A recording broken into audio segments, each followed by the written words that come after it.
ജ്ഞാനായ സമുദായം ഏറ്റവും വലിയൊരു അപകടാവസ്ഥയിൽ കൂടിയാണ് കടന്നുപോകുന്നത്. സമുദായത്തിന്റെ ചരിത്രത്തിൽ ഇന്നേ വരെ ഉണ്ടായിട്ടില്ലാത്ത തരത്തിലുള്ള ഒരു വലിയ പ്രതിസന്ധിയാണ് ജ്ഞാനായ മക്കൾ അഭിമുഖീകരിക്കുന്നത്.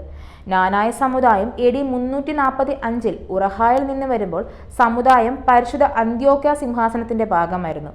പരിശുദ്ധ ബാവയുടെ കൽപ്പനയാലാണ് സമുദായം മലങ്കരയിലേക്ക് കടന്നു വന്നത്.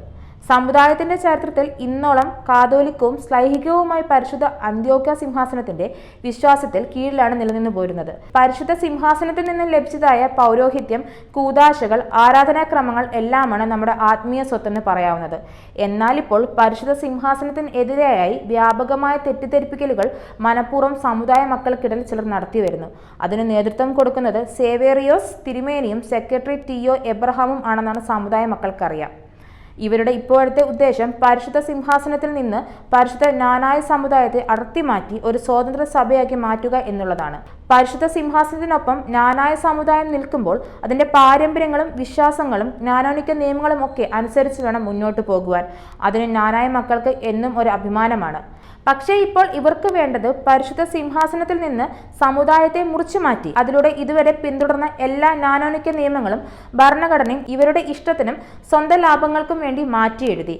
ഇത് അനുവദിച്ചാൽ പൂർവികന്മാർ നൂറ്റാണ്ടുകളായി ജ്ഞാനായ മക്കൾക്ക് കൈമാറി തന്ന അന്ത്യോക്യ ജ്ഞാനായ പാരമ്പര്യം എന്നേക്കുമായി നഷ്ടപ്പെടുകയും ഒരിക്കലും വീണ്ടെടുക്കാൻ കഴിയാതെയും വരും. പരിശുദ്ധ സിംഹാസനം അകാരണമായി നമ്മുടെ കാര്യങ്ങൾ ഇടപെടുന്നുവെന്ന തെറ്റിദ്ധാരണയാണ് ഇവർ പറഞ്ഞു പരത്തുവാൻ ശ്രമിക്കുന്നത്. പരിശുദ്ധ ജ്ഞാനായ സമുദായം പരിശുദ്ധ അന്ത്യോക്യ സിംഹാസനത്തിന്റെ നേരിട്ടുള്ള ഭരണത്തിന് കീഴിലാണെന്നാണ് ജ്ഞാനായ മക്കൾക്ക് അറിവുള്ളതാണല്ലോ. മോറോന്മാർ ഇഗ്നാത്തിയോസ് ഏലിയാസ് തൃതീയൻ പാത്രിയാർക്കീസ് ബാവയുടെ കൽപ്പന നമ്പർ 42 അത് വ്യക്തമായി പറഞ്ഞിട്ടുണ്ട്.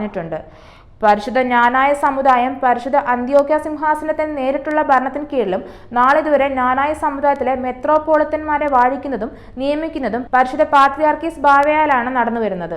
പരിശുദ്ധ പാത്രിയാർക്കീസ് ബാവ ജ്ഞാനായ സമുദായത്തിലെ പ്രശ്നങ്ങൾ തീർക്കുവാൻ വേണ്ടി പലതവണ പരിശ്രമങ്ങൾ നടത്തിയെങ്കിലും സേവ്യറോസ് തിരുമേനി അതിനോടൊക്കെ മുഖം തിരിഞ്ഞു നിൽക്കുകയാണ്.